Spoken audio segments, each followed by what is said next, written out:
Hi hello welcome to recipes இன் தமிழ். இன்றைக்கி நம்ம சேனலில் பச்சை பட்டாணி கீமா வறுவல் எப்படி பண்ணுறதுன்னு பார்க்கலாம் வாங்க.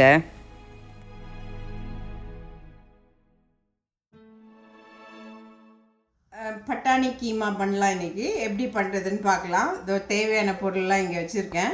இது வந்து ஒரு ஹாஃப் அ கேஜி கீமா, பச்சை பட்டாணி ஒரு சின்ன கப்பில் எடுத்திருக்கேன்.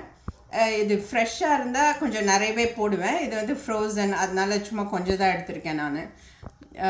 ஒரு 2 வெங்காயம். இங்கே வெங்காயம் கொஞ்சம் யூஎஸில் கொஞ்சம் பெருசாக இருக்கும், அது நான் உங்களுக்கு போட்டிருக்கேன். அது இந்தியன் வெங்காயத்துக்கு ப்ராப்ளி ஒரு 4 வெங்காயம் கூட இருக்கும். இது வந்து ஒரு தக்காளி, ஒரு 2 டேபிள் ஸ்பூன் ஜிஞ்சர் கார்லிக் நசுக்கி வச்சுருக்கேன்.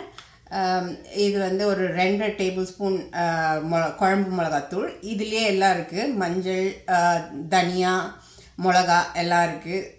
ஸோ அதனால நான் தனித்தனியாக போடுறதில்ல, இதில் எல்லாமே இருக்குது. இது ஃப்ரோசன் பீஸு, கொஞ்சம் கார்னிஷ் பண்ணுறதுக்கு கொத்தமல்லி, இது ஒரு 3 பச்சை மிளகா. இது கடைசியில் வறுக்கும்போது போடுவேன் நான். இந்த ஃப்ரோசன் பீஸ் வந்து வேக வச்சு கடைசியில் ஆட் பண்ண போகிறேன். இதுவே ஃப்ரெஷ்ஷாக இருந்தால் நான் இந்த மின்ஸ்டு மீட்டோடையே போட்டு வேக வச்சுருவேன், கரெக்டாக இருக்கும். இன்றைக்கி கொஞ்சம் வேறு மாதிரி, அது ஃப்ரோசன் பீஸுன்றனால கடைசியாக போட்டால் தான் இருக்கும், இல்லாட்டி குழஞ்சி போயிடும். இது வந்து எண்ணெயில் கடைசியில் தான் யூஸ் பண்ணுவேன். ஒரு 4 ஸ்லிப் பண்ண பச்சை மிளகா இருக்குது. தாளிக்கிறதுக்கு வந்து இது இந்த பச்சை மிளகா, இந்த கல்பாசியும் சோம்பும் வறுக்கும்போது போடுறதுக்கு இதை நான் இங்கே வச்சுட்றேன். இது எண்ணெயில் போட்டு தாளிக்கிறதுக்கு வெந்தப்புறம் இது தண்ணி ஒரு சின்ன டம்ளரில் ஒரு 1 கப்பு ஊற்றுவேன், அது போதுமாக இருக்கும். தேவைக்கேற்ப சால்ட்டு, எண்ணெயும் தேவைக்கேற்ப.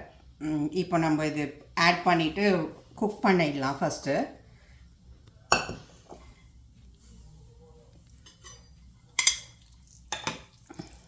கீமா சேர்த்துக்கலாம்.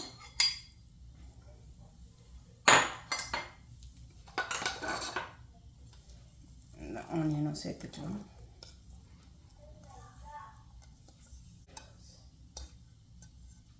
தக்காளியும் வெங்காயமும் சேர்த்துருக்கேன். இஞ்சி பூண்டு சேர்த்துக்கலாம்.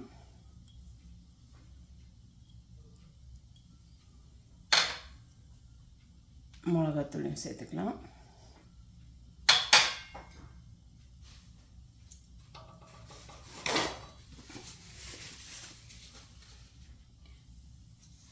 உப்பு தேவையான அளவு போட்டுக்கலாம்.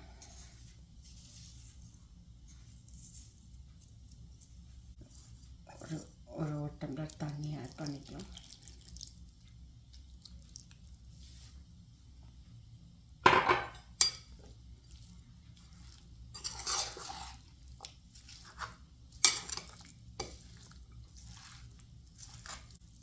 கொஞ்சம் இந்த மிளகாத்தூள் எல்லாம் நல்லா கலந்து விட்டுக்கலாம், அது வேகிறதுக்கு. அப்போ தான் எல்லாம் ஊறி வேகும்.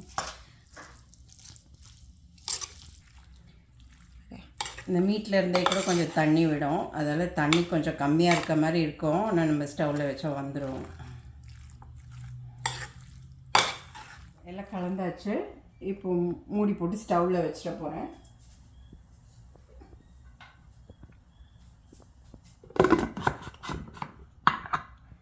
வெயிட்டும் போட்டுடலாம்.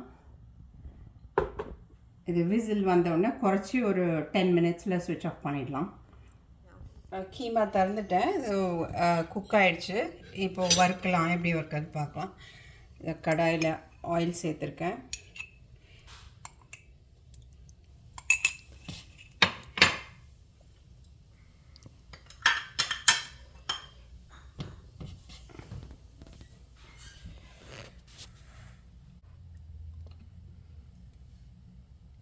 எண்ணெய் காஞ்சிடுச்சு. இந்த கல்பாசியும் இந்த ஜீரகமும் போட்டுக்கலாம். இந்த பச்சை மிளகாவும் போட்டுக்கலாம்.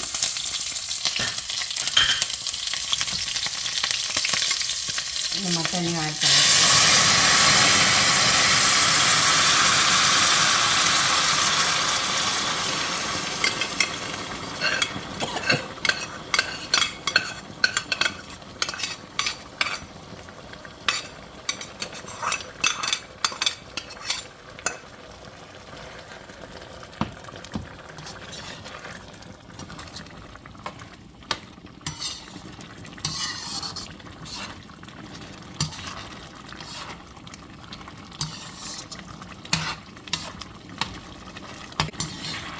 நம்ம ஒரே ஒரு டம்ளர் தண்ணி தான் ஆட் பண்ணோம். அது குக் ஆகி இவ்வளோ தண்ணி வந்திருக்கு. அது நல்லா சுண்டி வறுபடுற வரைக்கும் வறுக்கலாம்.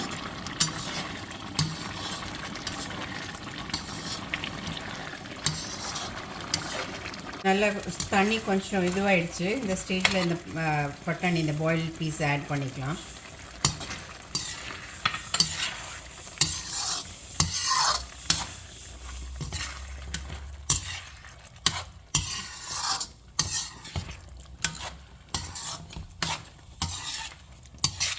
இந்த ஸ்டேஜில் கொஞ்சம் எண்ணெய் வறுக்கிறதுக்கு கொஞ்சம் கம்மியாக இருக்க மாதிரி இருக்குன்னு நினச்சிங்கன்னா கொஞ்சம் ஆட் பண்ணிக்கலாம்.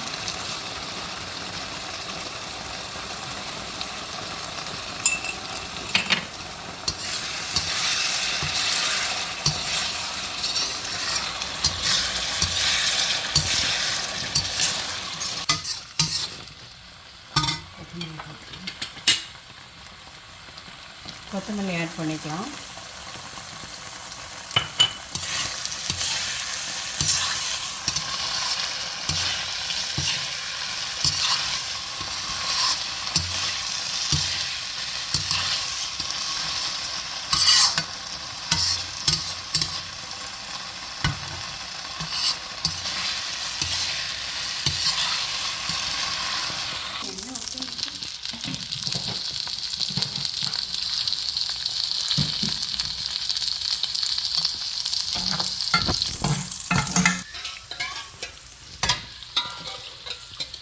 அப்படியே காட்டுது.